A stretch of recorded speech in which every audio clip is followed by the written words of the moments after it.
welcome to Many Faces, Many Places. I hope everyone's having a great day. Joining us today is my dear friend, Valerie Della Longa, and she will be speaking to us about a few topics, including how she got started in her journey to nutrition and dietetics, being a yogi and yoga teacher. And we'll talk a little bit about more deep and personal into her dating life later on. Hey, Valerie. Hi, Roxy. Thank you so much for having me. Honestly, when you told me you were starting a podcast, I'm like, if anyone's going to start a podcast, like Roxy's perfect for it. Like your voice is so like soothing to listen to. And I looked up to you in grad school. So I was so happy, A, that you started it, and B, that you asked me to be a part of it. So I'm so happy to be here. Oh, thanks so much for the encouragement. I know you're a fellow podcast lover like myself. So I'm super excited to have you here speaking with us today. So we'll jump right into it. Do you want to tell the listeners a little bit about yourself and what you're here to talk to us about today? Yes, absolutely. So like Roxy said, I'm a registered dietitian and we met in graduate school, but I guess back up a little bit behind that. Yeah, I'm from Houston, Texas, and that's where I reside now. And I currently work in food service, corporate nutrition, but I do many things. I'm a dancer. I do a little bit of acting. I've done all kinds of things. I love traveling, but I'm a really big foodie. I'm sure we'll get into. And yeah, where do you want to start, Roxy, of how we met or just kind of like my upbringing? Yeah, let's start from the beginning, how you grew your passion about yoga and nutrition. Oh yeah, I forgot that I was a yoga teacher. That's a pretty important part. But yeah, so I guess I've always been interested in food ever since I was little. I am Italian and my family used to have an Italian restaurant in New Mexico in Albuquerque. And so I kind of grew up in a kitchen in that way. And my uncle and my grandma taught me a lot about cooking. And from there, I kind of taught my own self to cook. So story goes, when I was 6 years old, I decided to become a vegetarian, and it like blows people's minds that I decided that early on. So from an early age, I kind of had to eat differently than other people. And at the time, I'm really surprised. I'm still so surprised this day that my parents like let me stay a vegetarian, because in the world of meat eaters, it wasn't always easy, but they were really supportive and just let me kind of be. So then I kind of taught myself how to cook, and I really looked up to like Giada De Laurentiis, Alton Brown, like the Food Network was like my like go-to. So that's where I kind of shifted more into the nutrition side of things, because initially it was more like junk food vegetarian. Like literally I'd go to McDonald's and have like French fries dipped in ice cream. Like no judgment, that's everyone's on a journey of their nutrition. But I took a AP biology class in high school, and we went over nutrition. I'm like, oh, this is actually really cool. And what you eat can actually impact your health. So kind of combining my love for cooking and what I knew, like what I have like grown up with and just being vegetarian, I kind of shifted to more wanting to learn about nutrition. And so that led me to study nutrition at A&M, Texas A&M. Woo! For all you Aggies listening out there. And from there, graduated with honors and went on to do a dietetic internship, which is where I met Roxy. And she was a class above me. And we were in a pretty rigorous, wouldn't you say, Roxy? The kid was pretty busy, huh? In our internship. I would definitely say so. Yes, I'm very thankful for the program we were selected to be in, because you have to apply. Like people who aren't nutrition careers, they don't understand that you have to apply to be selected to be a part of a dietetics internship. And luckily Valerie and I were, and she was a class under me. And we had maybe 10 girls in each class. And I say girls just because the world of dietetics, there's so few males that want to become dietitians. So any male listeners out there, hopefully this encourages you. But yeah, I would say our program was very rigorous, but it had a lot to offer. We had a lot of features that a lot of other schools didn't.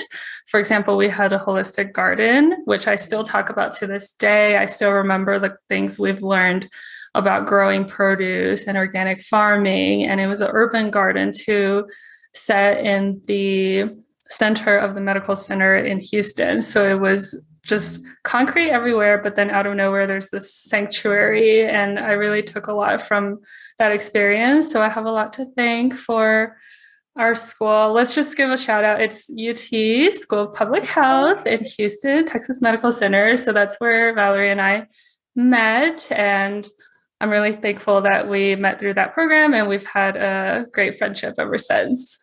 Oh, for sure. And I will say I don't know who's like kind of our audience listening, but any dietetic intern or future dietetic intern, definitely look into that program, especially if you want something different than nutrition for your master's. So I don't think Roxy mentioned, but it was a combined program. So you don't, I guess, well, we were grandfathered in, now you have to get a master's, but basically would go to classes and then we would do the internship at the same time. And so we got our master's in public health, and that was really cool. I thought it was such a different, coming from such a scientific background, it was really nice to kind of get a really wide exposure of epidemiology and biostats, which, is hard, but we learned a lot. I felt like in an environment. And so, and like Roxy said, like we had a holistic garden, and that was so cool because it was stressful, but after the end of our classes, we got to go into the garden and like prune some basil and then get to take it home and cook with it. And then we also like a state of the art, like really fancy, like kitchen where we like taught medical students how to cook. And I always like kind of brag about that. And just cause it's really cool to kind of get that food as medicine. Like, especially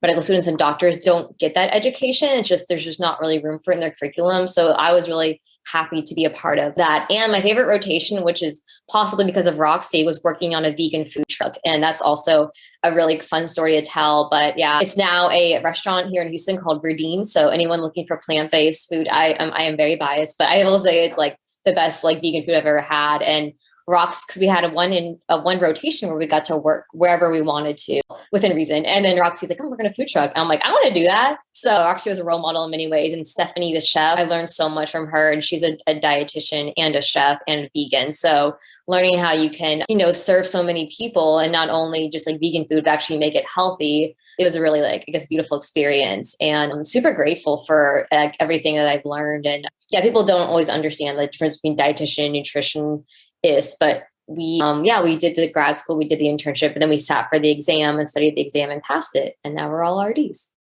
Yeah, I'm glad you brought that up. So Verdine, the restaurant now, started out as a food truck called Ripe and had a big red tomato on the side of it, if anyone's from Houston and have seen it around. But I actually found Chef Stephanie Hoban online before I even went to Houston to do my internship. I already knew about her because I was looking up vegan food in Houston because obviously I'm vegan. I'm going to look for vegan restaurants anytime I go somewhere. And that's how I found Stephanie. And she's not only a chef, but a dietitian. So that's how I was able to reach out to her to do my specialty rotation through. And then I had a great experience. So then I told her about it. And I'm glad to hear that was your favorite rotation. It's the first time I hear that from you. Yeah, I think I'm a bit of an atypical, unconventional RD, as one of the podcasts I listened to mentioned. But yeah, I just like that it wasn't clinical. Clinical was never really for me. And so I really like just being hands-on with the food. And I would say to any dietetic intern, if there's something you want to do, like do it. Like you just ask for it. You may not get it initially, but like I said, Roxy saw opportunity and she took it, and she kind of paved the way for me. But really, it's what you make of it. So try to do something you're really going to be interested in. But yeah, I loved it. Absolutely loved it. Orgain offers relentlessly high quality and clean nutrition to help you live your best life. I personally have been using Orgain's plant-based protein powders and shakes for many years. Their protein bars always serve as companions in my hiking backpack. They also have other cool products like oat milk protein powder and a plant-based pancake and waffle mix. Use the link in the show notes or my special code NOURISHED30, that's NOURISHED30, for a 30% discount on every order you make at Orgain.com. So how did you get into yoga and the passion for nutrition? Yeah. Wow, my life's so intertwined. But basically in college, I grew up dancing. Well, I started doing like gymnastics when I was like in middle school. And then I was on the dance team in high school. And I just found that I'm not good at sports. I'll preface that. Like, don't pick me on your team for like kickball or anything. I will not help you win. But dancing came very intuitively to me. Wow. Okay, whatever that word is. And then in college, like I just like didn't really have time for dance. I got like really stressed out. And then I just kind of that stress caused like a lot of health issues. And so I wasn't really in a place to dance anymore, but I just kind of stumbled in a yoga class one day at the YMCA, and I met my now like mentor, shout out Mia, all you Katie yogis know who that is. But she taught me like pretty much everything I knew, and I fell in love with it. I fell in love with that, how it reminded me of dance, because a lot of the moves are very similar if you just name it something different and then flex your foot instead of pointing it. So that's always kind of hard. I'm like, my yoga teacher's like, no, flex your foot. I'm like, but it's hard for me too, because I'm always wanting to point it from dance. But I love the not only physical benefits from it, obviously you get the amazing stretch, and it does build a strength, especially core strength. I will say a lot of like both people, like, I mean, yeah, males and females would come in my class, and like, they're very like muscular, but they couldn't hold like a proper like yogi like plank. I'm like, you okay? Like, what's up? But it's harder than people think to actually engage the muscles you need to do to jump through your hands, to do a proper handstand. So I love the challenge of it. And for the next 2 years, I just like really dove into it, into my practice in college. I started when I was 19, and then at age 21, I found a yoga teaching program here in Houston. So I got certified at the Yoga Institute of Houston, and that was an amazing experience. I met the best people and been teaching now for 6 years, I will say. And I've gone through different cycles of my life where I've done group class right now, and I do different styles. So vinyasa is kind of like my baby. It's like that's the most popular one, in case people don't know. So like Black Swan, people go to those, that studio in Houston. It's just the one where you're kind of flowing constantly. But I've been through like an acro yoga phase, but then I got injured and had to have wrist surgery. That was fun. And then I've been like, I've done like all kinds of yoga, Ashtanga. I've kind of gotten more into the meditation part of it now. And I know really like that. And when COVID started, I stopped doing group classes, and now I just do privates. And I really like it that way. I think in this season in my life, I have so much other stuff going on. So I'm really happy with that schedule. But I just found that like I said, the physical benefits and then the mental, emotional benefits of it as well. Just finding stillness in a world of chaos, because everyone's so busy all the time. And the hardest part of the class is to sit at the end and to meditate, because no one wants to sit still. Everyone's on their phone all the time, including myself. But just finding that stillness, it's a really just magical like thing that I found. So I love it. Have you done? Do you do yoga, Roxy? Yes. I can't believe you would ask me that. Well, I wasn't sure. I always see you. She always like posts like strength videos. I'm like, dang, like she's bench pressing like more than I ever will. But my bench press is pretty weak. I'm working on it. it looks good on Instagram. So. Oh, thanks. Yeah. No, I don't post as much yoga related things as you do, because you're just a freak. Like, you're so acrobatic. Thank you. I'm always like, dang, Valerie should join the circus.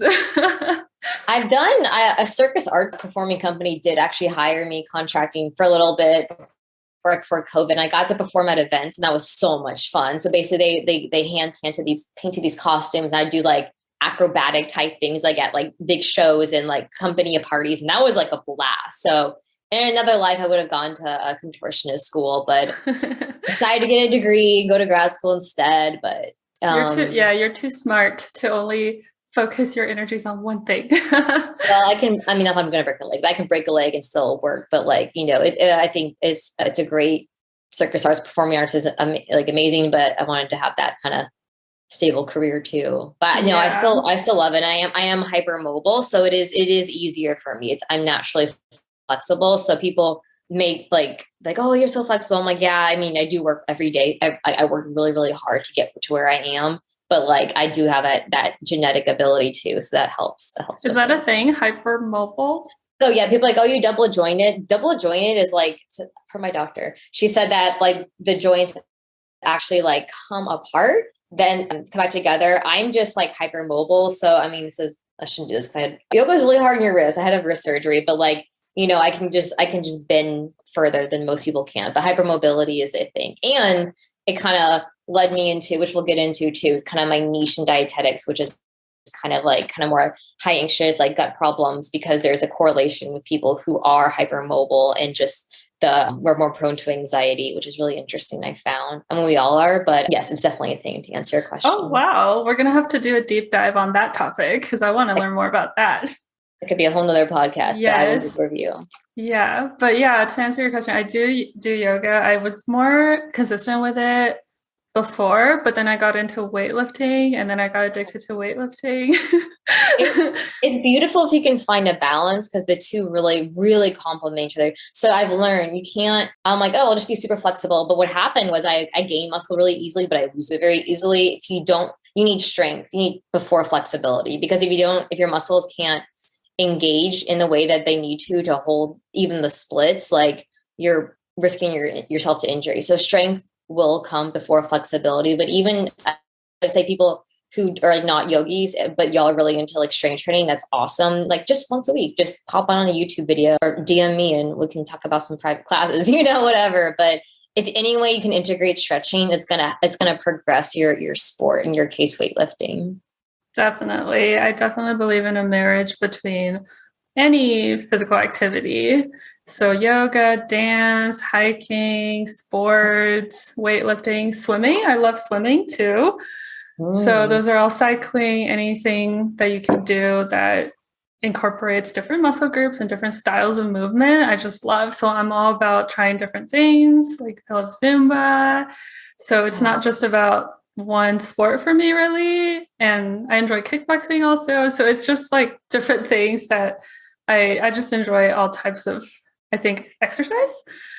Have you heard of, I think it's called aerial yoga, where it's like a swing? I've done that too. Shocker. And it's like silk, right? But it's a loop instead of just the silk hanging down. Correct. So I recommend that to so one of the studios I taught at offer that. So I got really into that. And it's really great for, twofold, restorative, because like when you go upside down, it just like it reverses the effects of gravity. So your back can get a really nice release. However, I also took the more advanced classes and man, it is a workout. You have to have so much upper body strength. But I would say people start with like regular yoga, but then definitely that can be a huge workout as well. But I absolutely love it. It's just a different sensation. Like you were saying, I think it's so important for people to mix up their fitness routines. I mean, move your bodies in different ways. Like you said, if you're listening on the podcast, you can't see, but like she smiled when she said, I love Zumba. Like, that just brings joy to people dancing around. But, it's good to have those different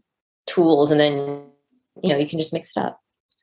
Yeah, well, if people are watching this on YouTube, then they can see our reactions. Okay. But you do have a lot of cool videos on your Instagram. I'm going to help you share some of those so that the viewers can see just what we're talking about, how talented Valerie is. Oh, thanks. Oh yeah, we should do I saw the love challenge. Did you see that one? Oh yeah. I think I briefly saw it, but I don't know too much about it. Try to describe it. Basically, I just did a handstand, and then like the song Love, I did a Michael Bublé version with my legs. I spelled out LOVE while in handstand. So I was upside down. It was pretty fun. Oh yeah, I did watch your video. So it's a whole social media challenge that a lot of people are doing. It's called the Love Challenge. I just saw one person do it and it's a love challenge, and he's pretty famous. So I was like, I'm gonna try that. And I tagged him and he liked my post. So I felt like it was a win.